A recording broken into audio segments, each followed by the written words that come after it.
আপনি যা কিছু বলার ওই মাথার টুপি এটা খুলে পরে কথা বল। আপনি তো আমার বাপ না, আপনি আমার বাপ না, আমার কলঙ্ক। এরকম বাপ থাকার থাকতে আমি একদিন থাকা অনেক ভালো। আপনি মরেন না কেন? আপনি মরতে পারেন না?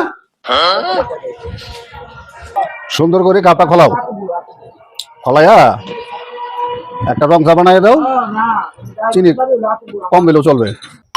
ভাই এটা ব্যবসা, আপনার আগের 550 টাকা বাকি আছে।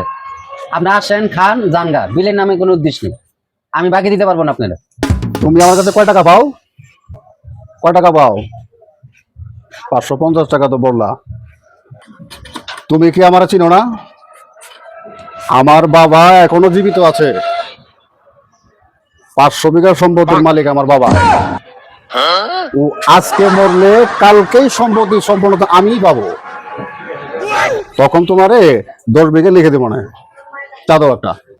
আপনি 500 বিঘা সম্পদের মালিক, এটা আমার দরকার নাই। আমি নগদ টাকায় মাল আনি, নগদ টাকায় বেচবো। আমি আপনার বাকি খাওয়াতে পারবো না। আরে দোকানদার, এই কত টাকা নিয়ে তুমি চলছো?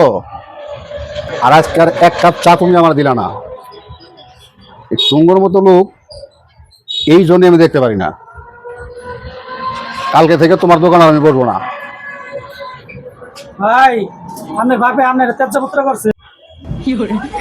বাপরে আর ত্যায্য করার সময় পাইল না। মান সম্মান তো আমারও রাখলো না, হ্যাঁ মান সম্মানটাও রাখলো না।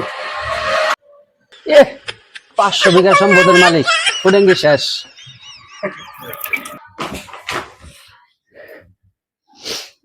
সুবহানাল্লাহ সুবহানাল্লাহ। আসসালামু আলাইকুম। ওয়ালাইকুম আসসালাম। আব্বা, আপনি আমার ত্যায্যপুত্র করছেন এই কথা সালাম দাই বললো আমার দোকানের মধ্যে। আমার তো লজ্জায় মাথা খারাপ অবস্থা।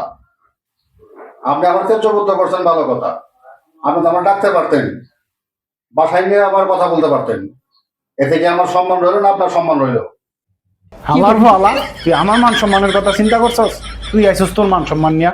তুই চার দোকানে বাকি গাছ 2500, বেটার রুজি হয়েছে 2000। তুই কাপড়ের দোকান দিয়ে শাড়ি লয়ে আস বাকি। তুই এক আদি এত ফোলা, তুই শাড়ি লিয়ে কই যাস রে আনন্দ দা? তুই ইয়াবা খাস, গাঞ্জা খাস, তুই ফোলা আনলে বিড়ি টানস। মান সম্মান আমার নাই। তোর আমি তেজ্য করলাম, তুই করতে পারবে। আপনি যা কিছু বলার ওই মাথার টুপি এটা খুলে পরে কথা বল। আপনি তো আমার বাপ না, আপনি আমার বাপ না, আমার কলঙ্ক। এরকম বাপ থাকার থাকতে আমি একদিন থাকা অনেক ভালো। আপনি মরেন না কেন? আপনি মরতে পারেন না? আপনার টুপির ভিতরে শয়তান ঢুকছে, শয়তান।